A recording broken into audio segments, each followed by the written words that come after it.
Shall we begin? Are you going to hit go on Facebook Live? Or we're live on Facebook. Hello, Facebook Nation. Good afternoon, everyone. So that I can introduce myself for the Facebook crowd as well, I'm Julia Anderson, the Acting Executive Director of the Canadian Partnership for Women and Children's Health. So pleased to be here. I want to acknowledge that this is an unceded land of the Algonquin people, I come from Peterborough, and I've taken a lot of lessons from our First Nations of Peterborough, the Anishinaabe people, and I take these lessons with me forward in the work that I do in international cooperation. So I acknowledge the land, the people who have cared for it since the beginning of time, and I act as an ally with those people in moving forward in truth and reconciliation. So I acknowledge that first. I'm really pleased to welcome the crowd here today. This is the presentation, the second annual presentation of the CanWaCH Awards for Excellence in Global Women and Children's Health from the beautiful Canadian Museum of Nature in Ottawa. And I'm very excited that we'll be able to walk around later today and see the exhibits. There's a beautiful International Women's Day related exhibit on women and courage in sciences. And I'm excited to go see that with you and to talk through that with you. I'd also like to welcome all of those joining us via Facebook Live through the CanWaCH Facebook page. Thanks for being here, and thanks for joining us in this important celebration. So the CanWaCH Awards are given to those individuals who've demonstrated significant contributions towards Canada's advancements in global health for women, children, and adolescents. There are 5 categories: leadership, gender, equality, measuring impact, young leadership, and partnership. Make sure that I'm on the right page here. Yes, we are privileged that the 2019 recipients have agreed to give us some of their time today. Thank you for being here. We've had a great lunch, great conversations about our work, about how we do our work, about how we can do our work better, and where we're going in the future.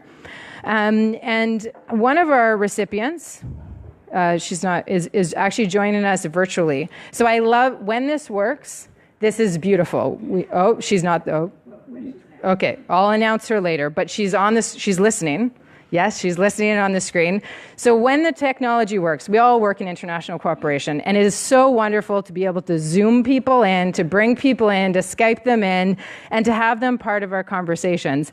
And when the technology works, it's amazing, and so we're all crossing our fingers and our toes to hope that it works today. So today is, of course, International Women's Day. We decided to have the event on International Women's Day. Last year we hosted it on the sidelines of our conference, which I'm sure Brianna will tell you about. But International Women's Day is really supposed to mark where we are as a global community when it comes to women, those who identify as women, and all those along the gender spectrum. And as we continue to celebrate, we have to remember that we also have to push the bar forward and in new and different ways and challenge ourselves that there's still so much work to be done, as I think the SDGs indicate. One exciting opportunity, and I'll just point over there at the screen and to my pin at the same time, is Women Deliver. So Women Deliver 2019, I think most of you have heard about it, but it is the largest gender equality conference in the world. Katja Iverson, the president CEO, talks about it as a fueling station, a point of inspiration where we go to be together in solidarity and to move the bar forward together collectively on women, children, and adolescents' health.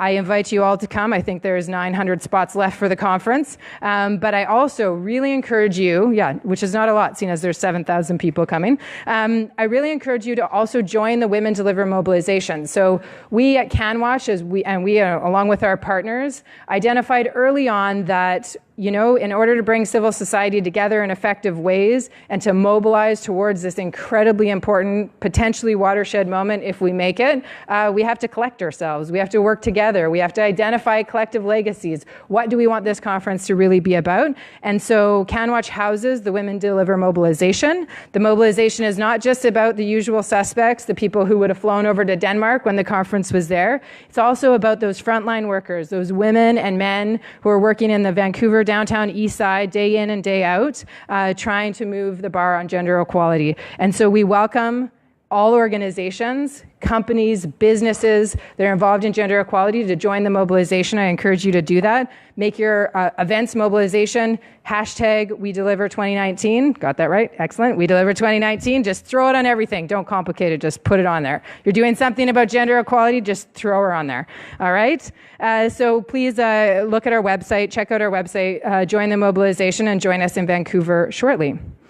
So organizations from across Canada are part of the CanWaCH membership, and we've created these awards to think through really all of our partners are doing amazing work, and we could have a partner for every day of the week and celebrate them. We try to do that actually through our social media, but this is really a moment that we created in order to highlight in a different way and in a really exciting way some of the work of our members every year.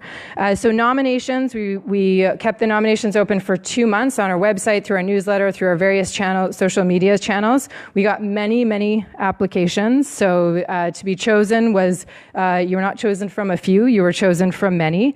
The nominations were carefully reviewed by a committee made up of our working group chairs, or members from our working groups, which are come from our membership base. And then once the nominations were chosen, we designed this day to think through and highlight your work. So to honor winners, we have 3 presenters here today. And, we talked about, should we have a sort of, how should we do the presentations? How should we honor you? And I think there's multiple ways we're going to do that. So we're going to have the presentations today. We have Global Affairs with us, as well as working group members, as well as previous award winner, who are going to talk to you today, present your awards. But we're also hoping throughout the year, we can bring you in on different events as sort of CanWaCH ambassadors of excellence in global women and children's health work. So we're thinking of different ways. We're scheming of different ways to get you different places. I'm thinking about Women Deliver, maybe a little something there that we could do together with you. But just keep your lines open. And let us know if you have any ideas as well about ways that we could engage. So I now want to introduce Caroline Leclerc, who is going to give the Gender Equality Award. Caroline is the Assistant Deputy Minister of Partnerships for Development Innovation at Global Affairs Canada. Officially the longest title. No, maybe not. Maybe our minister has a little bit of a longer title right now, but Caroline works directly with CanWaCH in her role and has done extensive work with Canadian organizations and initiatives delivering the women and children's health programming from Global Affairs. We're very excited that she could join us today and recognize the significant contributions made by some of her partners in the field. So I now welcome you to present. Thank you, Julia. Maybe I'll take this down a bit. Hello again, people here in the room. Mais bonjour à tous ceux qui sont sur Facebook.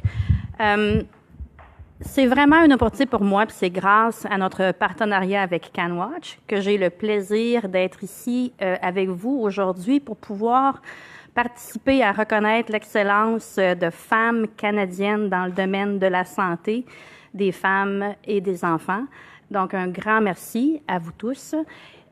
C'est vraiment, it's a very important moment in time that we're in. It's a real pleasure for us to be working with a government that's expressing Canada's leadership on gender equality, that we're on our way to the Women Deliver Conference in June in Vancouver, and that today, International Women's Day, we are recognizing amazing women. So, quite happy again to be here. So I'm honored to present the first award, which is for gender equality. And the Gender Equality Award recognizes an individual who has advanced within the global health sector gender equality research, the improvement of policy and programming, or the application of a gender equality lens to partnerships, programs, projects, or organizational culture. This individual, whether working in policy, programming, communications, research, practice, academia, community outreach, leadership, or more, that was a very long sentence, but it's not over, has served to advance or raise awareness on gender equality issues and how a gender-based lens can amplify the impact of Canada's work on global women and children's health. End of the sentence. It was a very important sentence.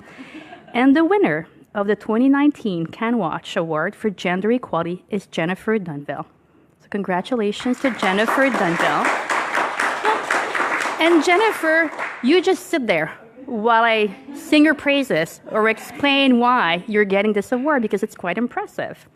Jennifer is a senior gender equality advisor at Plan International Canada, currently providing direct gender equality oversight for global affairs funded programs in Senegal, Bangladesh, Ghana, Nigeria, Haiti, Ethiopia, and Bangladesh. I said Bangladesh twice, but I swear it's written twice on the page. She has over a decade of international development experience in program management with a focus on gender equality and child rights for projects across Asia and Africa, particularly with respect to girls' rights, education, and sexual and reproductive health and rights. She holds a Master in International Development and a Bachelor of Arts in Political Science. And I'm pretty sure, if I recall, you went to LSE on a scholarship from the Commonwealth programming. I love the scholarship, the Commonwealth Scholarship Program. Jennifer has made important contributions towards the impact of Canada's work in global women and children's health, most recently through her leading role in the development of Plan International Canada's architecture for gender transformative programming and measurement. As a part of a broader effort to shift programming and measurement towards a rights-based approach, thank you very much, this architecture emphasizes the need to build gender equality explicitly into program design and to measure health outcomes as well as women and girls' agency and empowerment. Ultimately, this means health and gender equality programming are not siloed. Rather, they are fully integrated and more transformative, creating stronger pathways for improved health outcomes. Jennifer also has a demonstrated commitment to building the capacity of stakeholders at all levels to understand, support, and implement gender transformative health programming, from health sector colleagues to local government, community-based gatekeepers, and local implementing partners. Notably, she has developed and delivered training materials and gender transformative programming models that target younger and older adolescents with a focus on building agency and positive masculinities, as well as awareness of sexual and reproductive health and rights and gender-based violence. I'm amazed at how many hyphenated words you can use in the English language. I am pleased to have the honor of presenting this award to Jennifer and to invite her to share with us her inspiration for her work. And as she comes forward, I should also note that I know that Jennifer is also quite active on domestic issues. I remember you writing about sexual education in Ontario. So I very much welcome you here and quite happy to... You know so much about me. As Julia said, we have amazing partners in international development that are actually quite engaged domestically, and I very much thank you for that. I want to congratulate you. Here you are. I'm not done. I think I have another... I'm supposed to ask you something. Ah, really? Well, I think I'm going to invite you to share about your work. Sure. Please go ahead. Thank you so much. Merci beaucoup. Je ne parle pas français, except for that. Wow, what an honor. I'm just going to put this down. Why am I so nervous? You guys are all really nice, and it's easy to be here, but I feel nervous. So I want to say, first of all, it's a great honor to be here on International Women's Day, and gender equality is something that gives me goosebumps, and it gives all of our team of gender equality advisors at Plan goosebumps, and I think that's what is closest to our heart. So it's a great honor to represent the Plan International Canada Gender Equality team here, and to accept this award on behalf and in recognition of the colleagues that I have the privilege to support in the field who do the real work. And that's in Ethiopia, Bangladesh. And the reason Bangladesh is twice is I support 2 projects in Bangladesh, so maybe that explains that. And you know, their tireless, passionate efforts. So I'll tell you a bit about kind of what really gets me going in my work in gender equality. This is a picture from Kilifi in Kenya, and this is a scene that plays out in a lot of our programs across the world. And it's one very dear to my heart for a couple of reasons. I chose this photo. One is to highlight the real doers and the real change makers, which are these brilliant women and men who implement the programs that we're talking about today in the communities and with community members that are hard to reach on rainy days. They are far, it's hot, and they tirelessly do this work in order to improve the lives of girls and women and are a big inspiration. And this one here is a picture of Caroline. This is Caroline right here in the blue. She's one of our enumerators with Plan International Kenya. And what she's doing is a focus group discussion with adolescent girls.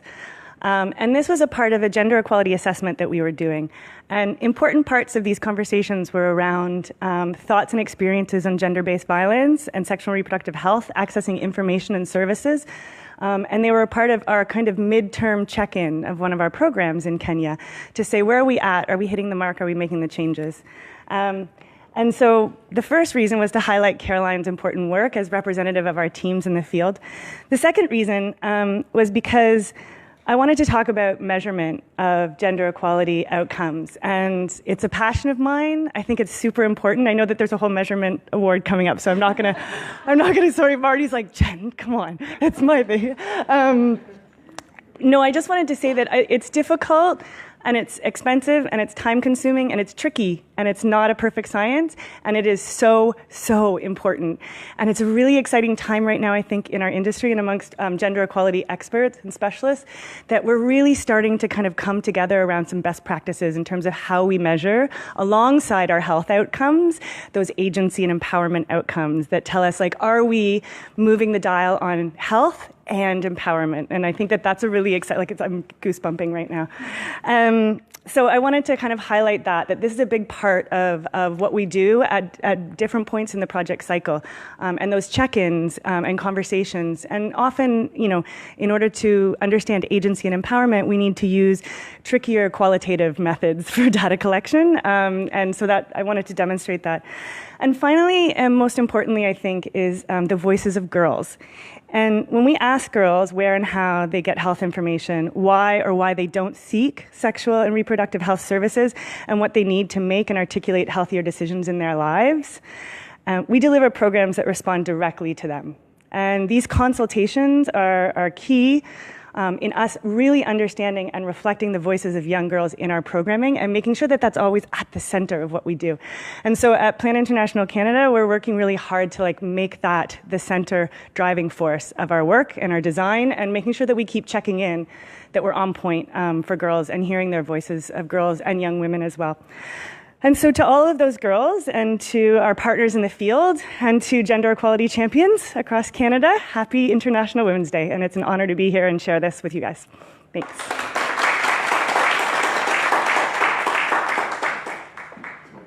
Oh, nice. Okay. Charmaine's like, no. Okay. We will do maybe a photo with everyone afterwards as well. So thank you so much. And I just have a funny story about Jennifer, because you know it's good to tell funny stories about people. So when we were in Kigali, I believe, with the minister, and we were talking about sort of gender equality and it happened to be a lot of gender equality experts around the table, as opposed to sort of the CEOs, executive directors that are usually around the table. And she looked at the minister. She said, these are good times for gender equality specialists. There's a lot of work for us, and it really struck me, because I thought, how are we going to build the mechanisms and put things in place so it's always a good time, right, for gender? Because obviously this is not a political thing. This is something we always need to be doing. So yeah, just a little funny story about good times for gender equality specialists. So thank you so much. So as I noted earlier, we launched this award series, I guess, last year. But this year, when the awards selection committee sat down, they actually decided to add a fifth category of awards. And I really, this particular award really speaks to my heart because it's about partnership. So we at CanWaCH talk a lot about partnership. It's like one of our pillars, what we do, how we do it. It's a mechanism by which we do our work as well as the purpose of our work. And I think the important piece about partnership and what we think about is what are the types of projects and things that couldn't be done by one organization on their own. So we have in our membership, we have research institutions, we have CSOs, we have health professional associations, we have all these things. And what does their work together, why does their work together look better than their work separately? And we think a lot about that, and we do a lot of our sort of convene around that. So I'm really, really excited about this award because it sort of gets at the essence of what CanWaCH is. So the award is granted to a group of individuals and or organizations from any industry or sector, and public, private, academic, not-for-profit, professional association, etc. And the group will have collaborated through a project, program, initiative, event, platform, tool, or research project. These are the criteria. And they need to clearly demonstrate the power of partnership. And as I said, specifically, it must be demonstrated that how the partnership success could not have been achieved if they weren't working together. So it could not have been achieved by one individual alone. And we have so many great examples of that, and I think this project is a clear, evidence of why this type of partnership is so important. Also, SDG 17, right? Partnership, SDG 17. Yep. So this year's recipient is the Enrich project, and we have the Enrich folks sitting over here. So Enrich stands for Enhancing Nutrition Services to Improve Maternal and Child Health. Enrich is delivered by World Vision Canada, and Nutrition International, NI, Harvest Plus, the Canadian Society for International Health, and the University of Toronto's Dalai Lama School of Public Health. So it's a multi-year program that's funded by Global Affairs Canada to improve the health and nutrition for women and children in Bangladesh, Kenya, Myanmar, and Tanzania. Enrich has already seen tremendous progress, and I've heard a lot about the Enrich project, actually through my different CanWaCH events and whatnot. And it's really due to the comprehensive sort of all brains in, all hands on deck approach of these five organizations. So year one interventions alone averted 635 neonatal deaths and led to a 36% increase in mothers visited by community health workers in the past 3 months. Page 11, page 12, sorry. Over the remaining years, Enrich, so it has 2 more years. Is that correct? Yeah. Is expected to contribute directly to the improved health of 2 million people and indirectly reach an estimated 2.5 million individuals. So I get to introduce many people. So I'm not going to read their bios, but I am going to have them come up after I've introduced them, and they're going to speak a little bit about their project. So Dr. Azra Diaba Tolosa from World Vision Canada. Over there. Alison Vernier from Nutrition International. There she is. Eva Slowacki from the Canadian Society for International Health. Anna Maria Ball from Harvest Plus. There. I was like, where'd she go? She's wearing red. And Professor Dr. Dan Sellen from the University of Toronto's Dalai Lama School of Public Health. So congratulations to the Enrich team. Come on up. I don't know who's speaking, but I will allow you to take the microphone.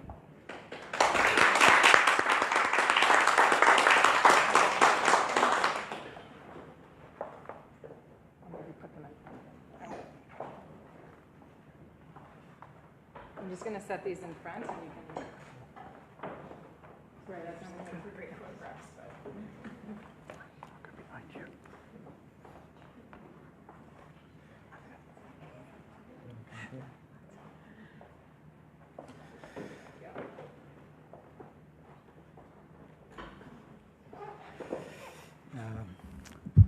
Good afternoon, everyone. On behalf of the entire Enrich team, actually could see the bigger team here from the 4 countries. I would like to say we are very honored and very grateful to receive the award. As it has been presented earlier, Enrich is a maternally born and child health program. Right now, we are implementing this program in 4 countries: Bangladesh, Kenya, Myanmar, and Tanzania. And we have 4 partners, and the University of Toronto is responsible for measurement. monitoring evaluation of the program to undertake the baseline, midline, and final evaluation.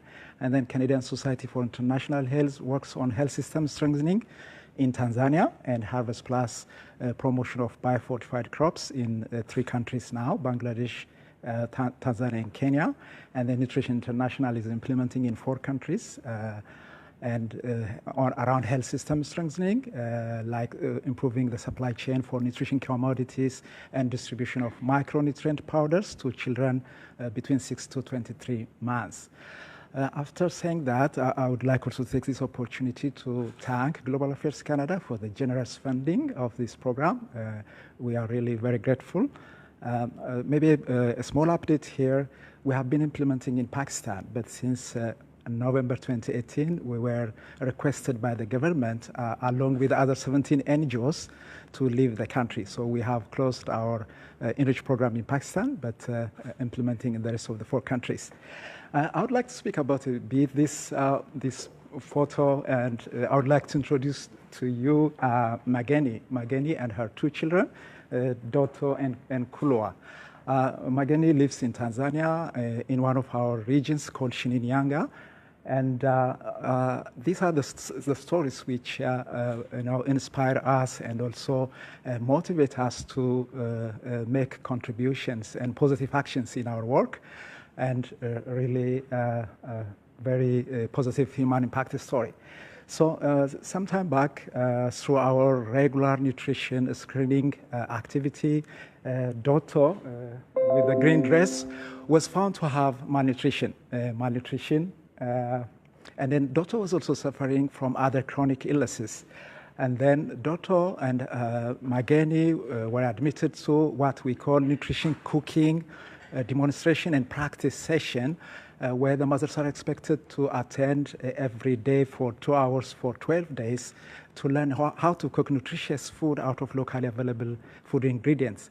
And then through this session, we were, the program, we were able to rehabilitate Doto, and Doto is now has gained weight and graduated from the program, and Doto is healthy and happy again. So through this program, like Mageni and other mothers are educated to understand the nutrition issues in their communities and to prepare nutritious food out of locally available ingredients and actively feed their children, so that to enable Doto and Kulwa to have energy to play and learn, also reach their full potential. And as we're receiving the Partnership Award, I thought I'd just highlight what all the partners did. So we have the 5 Enrich partners, and each one of us brought something that was valuable to help the well-being of Mageni's family.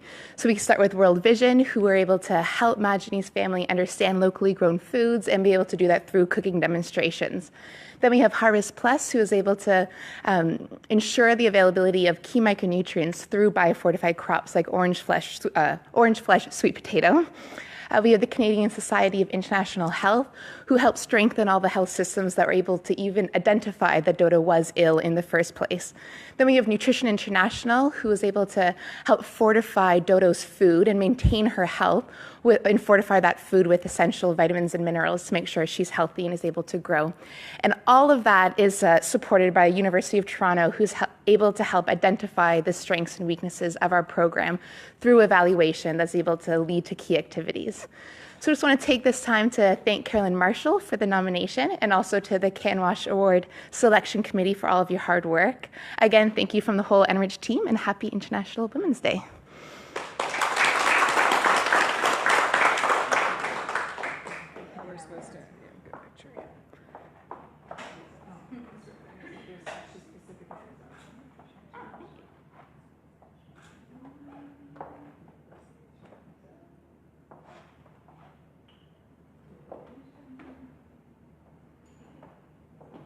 And these are, I was supposed to mention earlier, they're very natural, like they're natural wood and they will biodegrade, and so they have these beautiful knots. And we thought it was very telling that the knot was in the partnership, partnership to be messy, but it also is a sign of good health and strength.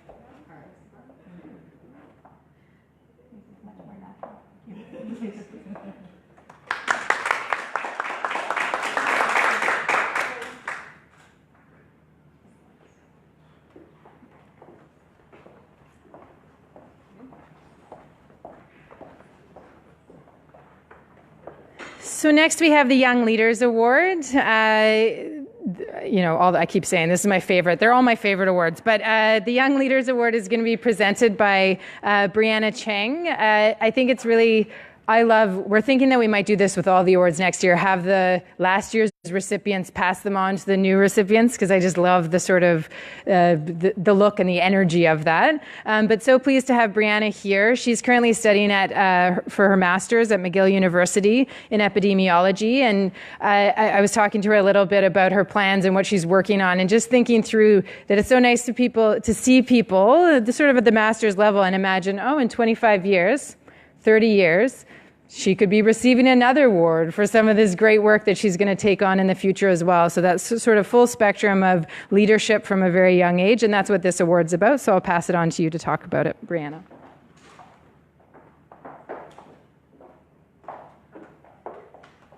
Thank you so much, Julia. And hi again to the room. Hi again to our Facebook Live audience. So happy International Women's Day. I'm so happy to be in this room and to hear more about your stories and the work that you're doing. It's truly inspiring to know more about the work that CanWaCH's partners, changemakers, mobilizers are doing, and I'm glad to be here to help recognize and celebrate this, and to be part of the movement in addressing gender equality in Canada and abroad. So as Julia mentioned, I'm a past recipient of last year's CanWaCH's Youth Leadership Award, and I'm really happy to have the honor of presenting this year's. So, the 2019 CanWaCH Award for a Young Leader. This award recognizes professionals or volunteers aged 16 to 30 who have demonstrated leadership, dedication, and/or courage and have made an impact in women and children's health, both locally, nationally, and globally. This individual, they should be a trailblazer who has participated in campaigns, projects, and global health work that pushes the boundaries and has inspired other youth, students, young professionals in women and children's health, locally and globally. And with that being said, the winner of the 2019 CanWaCH Youth Leadership Award is Mazna Dareed. And I hope you forgive me if I move on to cellular notes. She's quite accomplished, so there's quite a lot here. All right. So Mazna Dareed, she's a Syrian refugee who arrived in Montreal in November 2016 and has since continued her advocacy efforts on those in similar situations. She's deeply involved in human rights issues and has had the first-hand experience in dealing with refugees and women's crises. She is currently working as a liaison officer with the White Helmets, the White Helmets, which is a Syrian volunteer organization. She is the founder and coordinator of Women Refugees, Not Captives, a campaign that aims to end the practice of forced child marriages in Syrian refugee camps. Dareed, she's a laureate of the Sister to Sister mentorship program offered by the Nobel Women's Initiative. She's also part of the Women Deliver Young Leaders Group of 2018 to 2019 in Canada. Wow. In her short time in Canada, she's already proved herself a community leader. She was nominated as a member of the Groupe de 30 Leaders of Montreal by the Ministry of Immigration, Diversity and Inclusion. She was also invited to participate in the consultations of Canada's National Action Plan on Women, Peace and Security 2017 to 2022. Okay. I think Mazna, she demonstrates incredible ability to also mobilize her own initiatives as well as in teams. She's a co-founder and board member of a Syrian women's political movement. Dareed is a founder of an indigenous refugee movement that provides safe spaces for women and a series of workshops for youth on lessons learned and ways to strengthen working relationships between both Indigenous and refugee women. She is the winner of the Canadian Excellence in Women and Children's Health Award for the Young category of 2019, and she was also nominated as a finalist of Canada's 25 Top Canadian Immigrants, just after 1 year. Dareed, she has experience from her work with the White Helmets and the DCA on supporting various projects with a focus on protection programs, which included risk education in sexual and gender-based violence. She's a member of the advisory committee on 7 years of research called Local Engagement Refugee Research Network, or the LEARN Project. And it takes place in Lebanon, Turkey, Tanzania, and Kenya, so it has a global reach too. And it helps with the role of civil society in promoting protection and solutions for refugees and the implementation of the global impact for refugees by Carleton University in Canada. So evidently, I think the bio, at the very least, speaks to her notable academic, community, and global reach. And I'm very honored to invite her up here to the stage to accept her award and to further share about your own reflections and your work.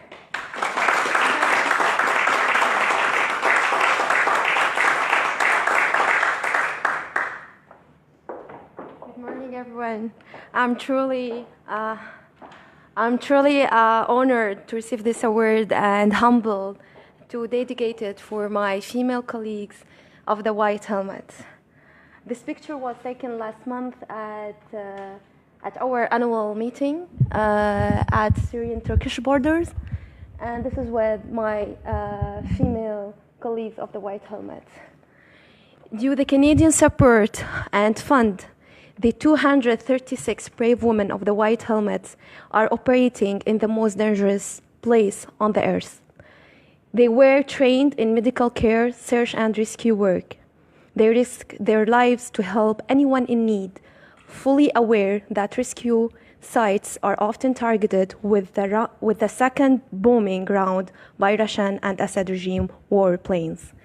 The female teams have now expanded their work to provide trauma counseling and risk education to help children and women prepare for attacks and recover afterwards. In areas where there's a few medical services, they have opened women maternal health clinics. The White Helmets have emerged as the heroes of the communities they serve. Their work has done what the world has failed to do. They restore hope to people who knows that no matter what, there's someone there to help. When the bombs rain down, the White Helmets rush in a place where public services no longer function to help anyone in need, regardless of their religion or politics. The White Helmets have saved more than 100,000 lives over the past 5 years.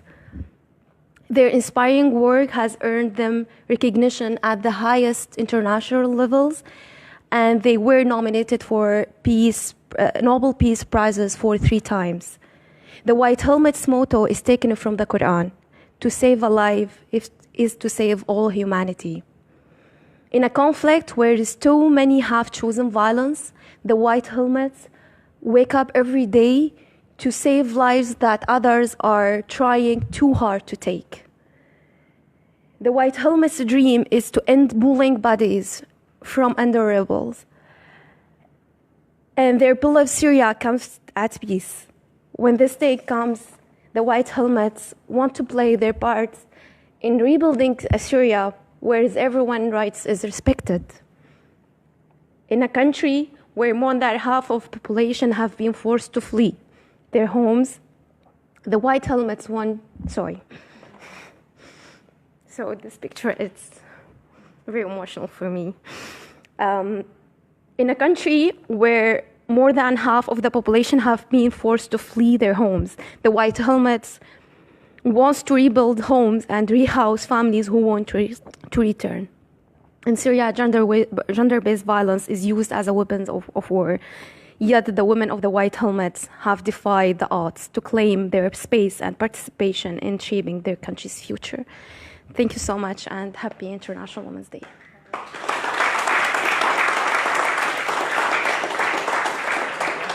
Thank you. It's beautiful. Thank you. Thank you, Brianna, and congratulations. I can't wait to work with you throughout the year to have you tell your story to as broad an audience as we can get it to. So moving on to our next award, Measuring Impact. It's very, very exciting. So we have something called the Metrics Working Group, which is a group of dedicated data nerds who work very hard to think through the complex issues that Jen was talking about earlier. How do you actually measure this stuff? How do you measure it well? How do you do the work in a good way? And how do you get us the numbers that tell us how to do our work better? So I'm going to invite Marnie from the Metrics Working Group to come present the award on measuring impact.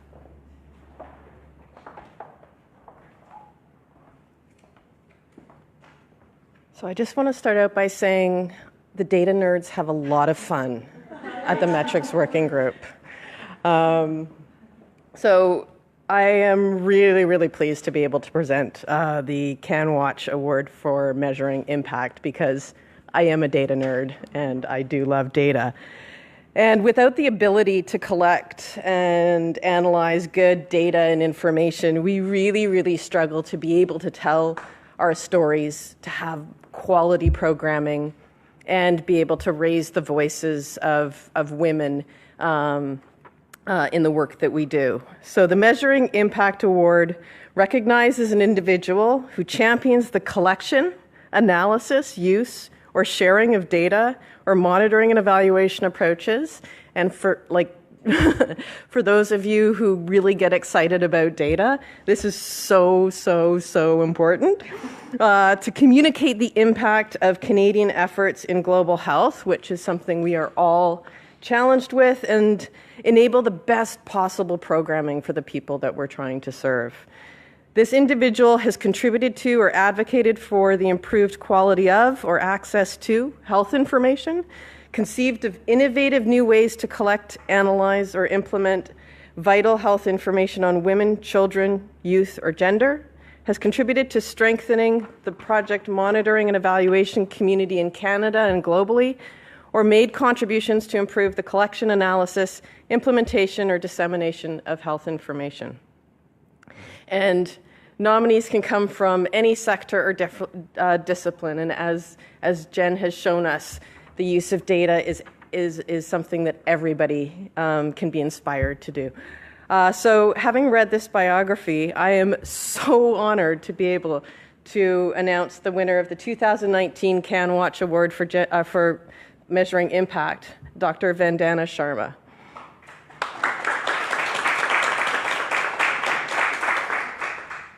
So Dr. Vandana Sharma is a global health researcher currently based at Harvard T.H. Chan School of Public Health. Dr. Sharma earned her Doctor of Medicine from the University of Western Ontario and a Master's from Johns Hopkins. She's made exceptional contributions to Canadian global efforts to improve health outcomes for women and children, leveraging her expertise in impact evaluations, randomized control trials, and capacity building in developing and humanitarian context. She champions, teaches, and inspires others on the generation and use of high-quality evidence to inform decision-making. She has developed an innovative free online course measuring health outcomes in field surveys, and having taken a quick look at it, it's really cool, on edx.org, which uses documentary footage from Kenya and India to provide immersive learning. Since 2016, thousands have enrolled from 129 countries to take this course. She worked with researchers at Cape Breton University to strengthen community health worker programs in South Sudan, supported by the Canadian-funded Innovating for Maternal and Child Health in Africa initiative. She conducted a cluster RCT to evaluate strategies to reduce maternal and newborn mortality in northern Nigeria, an area affected by Boko Haram. Here, her team implemented an SMS-based surveillance system to track maternal and newborn deaths across 96 communities, covering 300,000 inhabitants. Other innovations, if that wasn't enough, include research to advance the measurement of intimate partner violence in Ethiopia and Somali refugee camps, comparing WHO's approach with indirect methods, and on measuring safety risks of cash programming in Afghanistan. She also teaches and mentors students and team members on monitoring and evaluation in humanitarian settings, and in 2018 she was named Canadian Women in Global Health named to the Canadian Women in Global Health list. It is my distinct pleasure, both as a CanWaCH member and a member of the Metrics Working Group, to present this award to Dr. Sharma.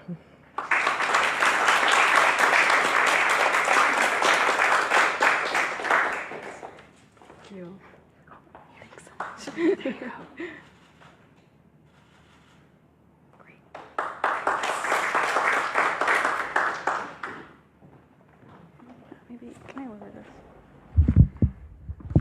Great, thank you so much. I'm so honored to be here and to receive this award and to also have the opportunity to share some of the work that I'm extremely passionate about.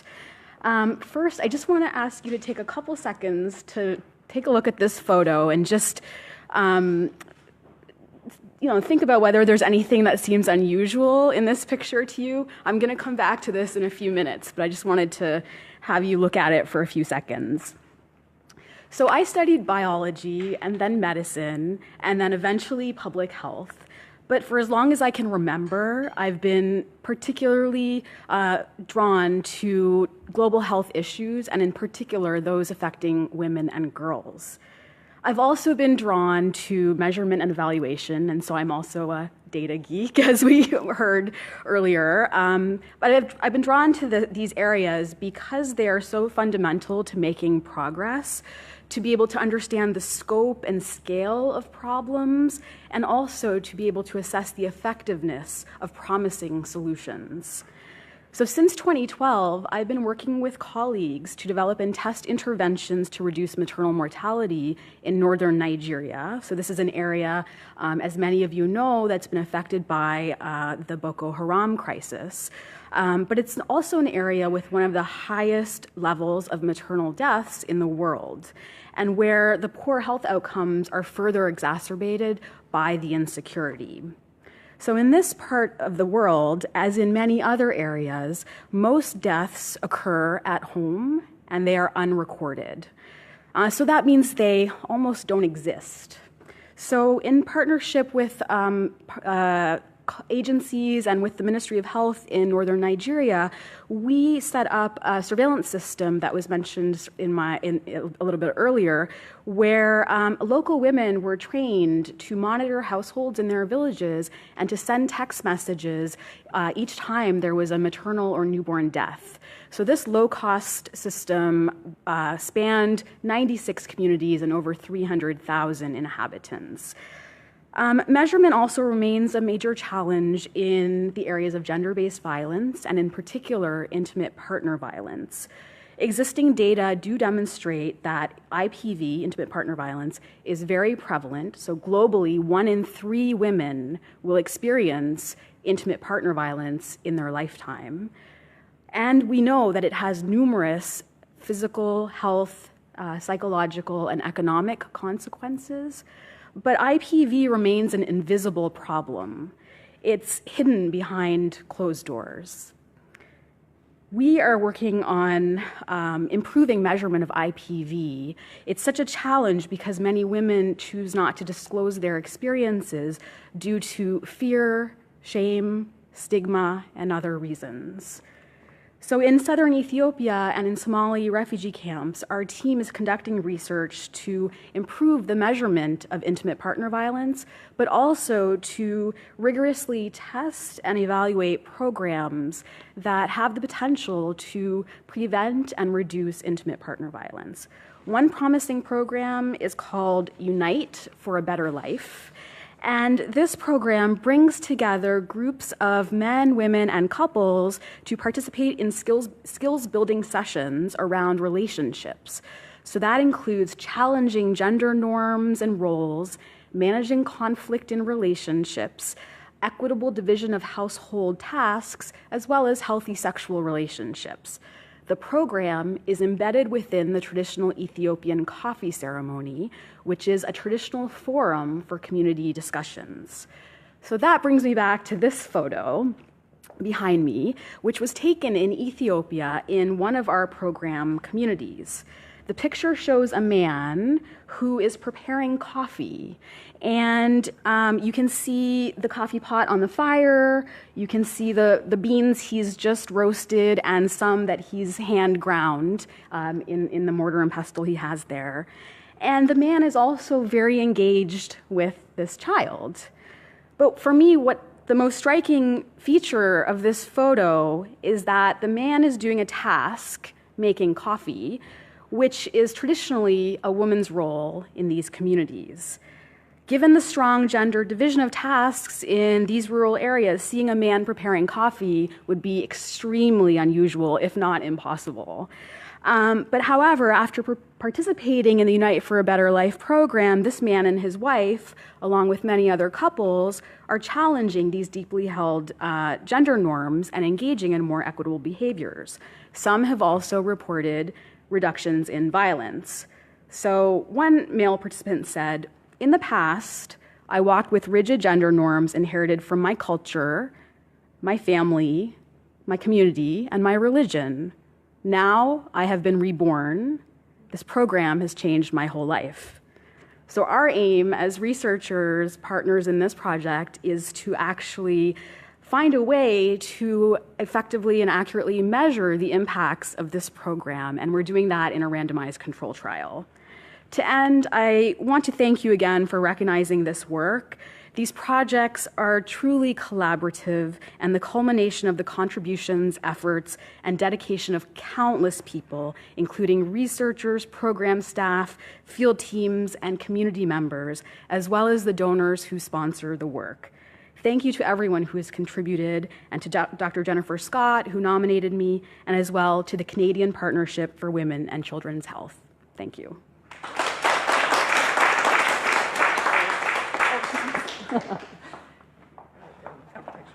Great. Thank you.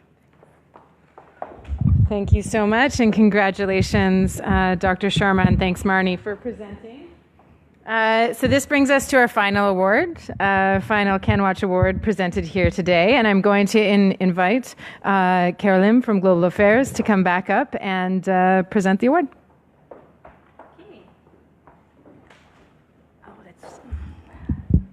Hi everyone, it's me again. If you haven't noticed, I'm wearing the color for the visual identity of Women Deliver. And Sois Geneviève, that's how we're supporting the conference. And every time you see me in public for the next couple of months, I'll be wearing this suit because it's the only purple one I have. I have to say, I'm having such a good time. I feel like I've found a new family. I love all SDGs, but my favorite one is SDG 17 for partnership. I'm also a geek for performance measurement. I can argue about the difference between an immediate outcome and an intermediate outcome with the best of them, and you throw in impact evaluations, and I hear angels. So again, glad to be here. It's really a pleasure to be able to present another CanWaCH Award, and this time for leadership. The Leadership Award recognizes an individual who has demonstrated exceptional leadership abilities that have motivated, inspired, or sparked action for the advancement of work in global health for women and children. An individual's leadership can be demonstrated by a specific catalyzing moment, such as a major initiative, collaboration, project, policy, or concept, or through sustained and influential leadership skills that foster collaboration and inspire organizations and individuals working to advance global health for women and children. And the winner of the 2019 CanWaCH Award for Leadership fits that description perfectly. It is Dr. Alia Bibi. Dr. Bibi works with Plan International Canada as a health advisor, providing technical support for programs in Nigeria, Malawi, Bangladesh, Ghana, and business development for health projects in Sub-Saharan, West Africa, Southeast Asia, and North America. She has over 15 years of experience in the international health sector, leading projects and providing technical support on maternal, newborn, and child health, sexual reproductive health and rights, health system strengthening and nutrition, with gender equality, capacity building, and behavior change communication as cross-cutting themes. Dr. Beebe is a medical doctor whose commitment towards the international health sector is built from grassroots to managing countrywide programs, from working in developing resource-constrained communities to developing state-of-the-art healthcare systems. Dr. Beebe being recognized for outstanding leadership in northern Nigeria on demystifying barriers to family planning using Islamic teachings that integrate strong gender equality messaging. Religious leaders provide guidance on religious issues related to lifestyle and health and can often be gatekeepers of inequitable norms and practices. Dr. Beebe has strategically applied plan's gender transformative approach to MNCH and SRHR while networking in partnership with religious leaders, acknowledging their tremendous influence within the political and patriarchal system that they represent. Dr. Beebe supported effective dialogue with the Central Shura in gaining strategic oversight and policy guidance for a wide network of religious leaders, endowed with a powerful platform for addressing misperceptions and promoting positive MNCH and SRH behaviors, especially among men who are decision makers around family healthcare needs. She steered the strategy to secure the commitment of high-level religious leadership and gaining their support, buy-in for implementation of gender-integrated MNCH and SRH sensitization in community congregations, Friday prayer sermons, and even in radio talk shows. Dr. Beebe also involved lead religious scholars in influencing state government on content for gender-responsive, adolescent-friendly, peer educator training, supplementing contextual information. Dr. Beebe has been honored and acknowledged by the Sultanate Council with the title of Hajja Sokoto, which means Woman Pilgrim. Her unique community service efforts earned another title of Gimbia Bauchi, Daughter of the Emir. Congratulations, Dr. Beebe. We will, of course, be sending you your award, and we were very pleased that technology will allow you to join us from Pakistan. I will turn it over to you to share your inspirational photo. Congratulations again.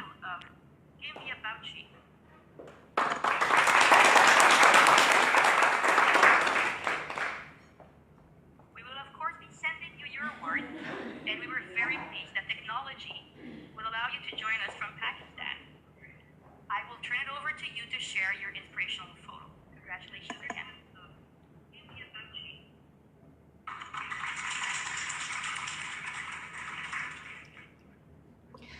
Thank you very much. Am I online now? Yes, you are. Great.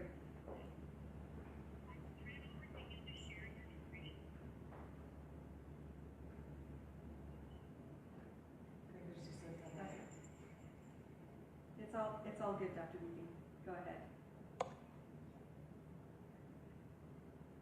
you go on video so you can wave at her? Hello. Hello to everybody out there. First of all, I would like to thank you all a lot from the core of my heart for this wonderful recognition that I never knew would come through my life. Day in and day out, I would go in and out to these far-flung areas, never imagined I could bring back this story home, to home in Canada and to home in Pakistan. I'm really very thankful to the CanWaCH platform for providing this opportunity that we from the field can bring these tears and laughters to the people in Canada who do not know what difference are they making with their passion, with their efforts, and with their well-wishing.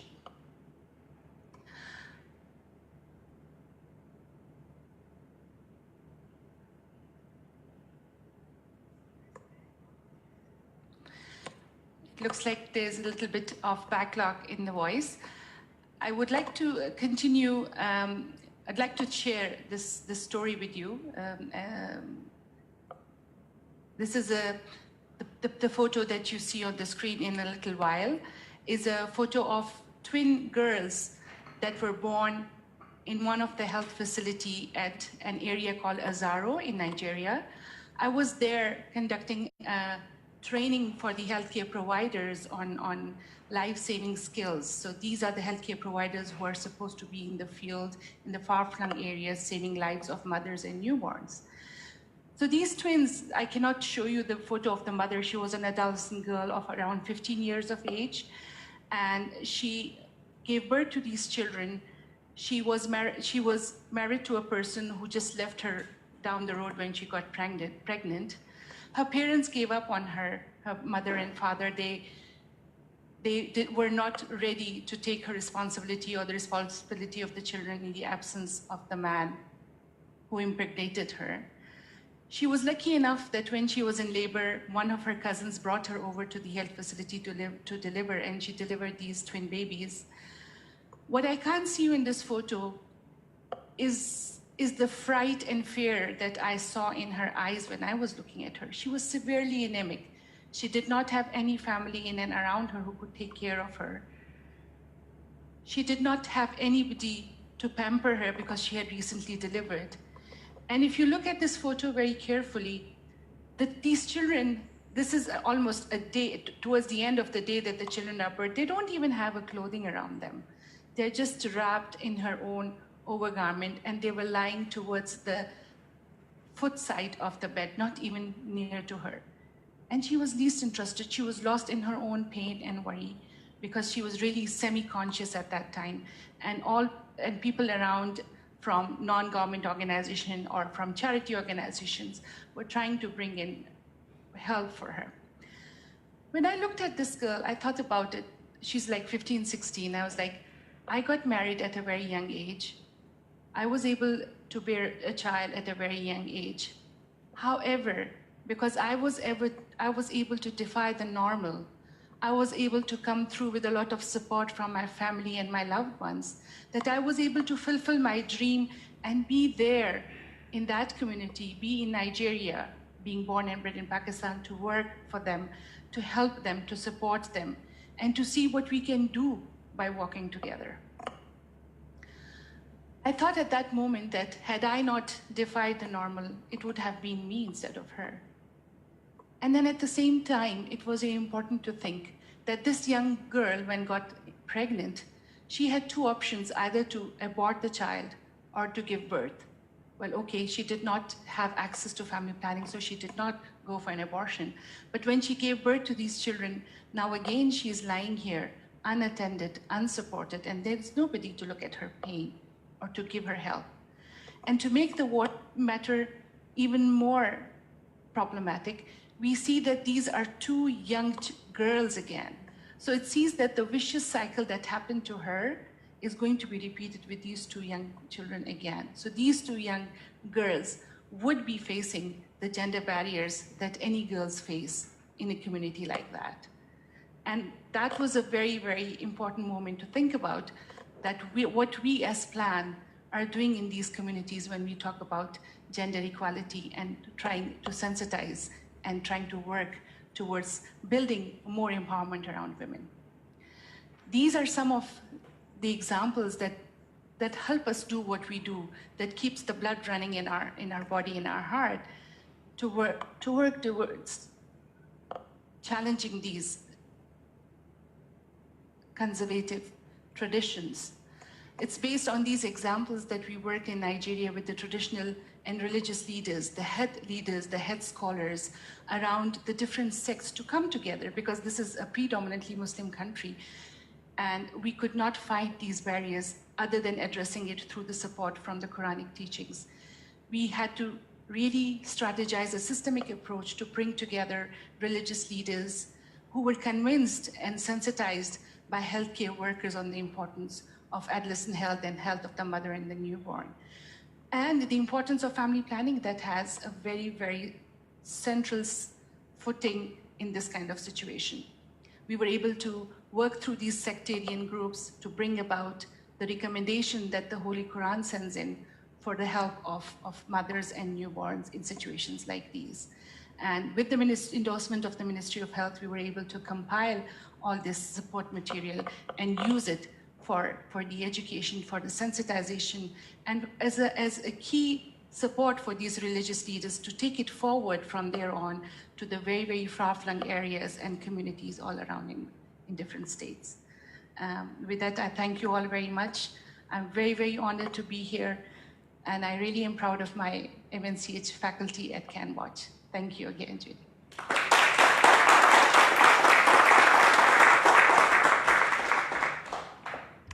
Thank you. And she's probably going to hear the clapping in like moments later. Congratulations, Dr. Bibi, and thank you for sharing your story. So we're going to say goodbye to our Facebook Nation momentarily, but I want to close off by saying thank you so much for sharing your stories and for telling us about your work.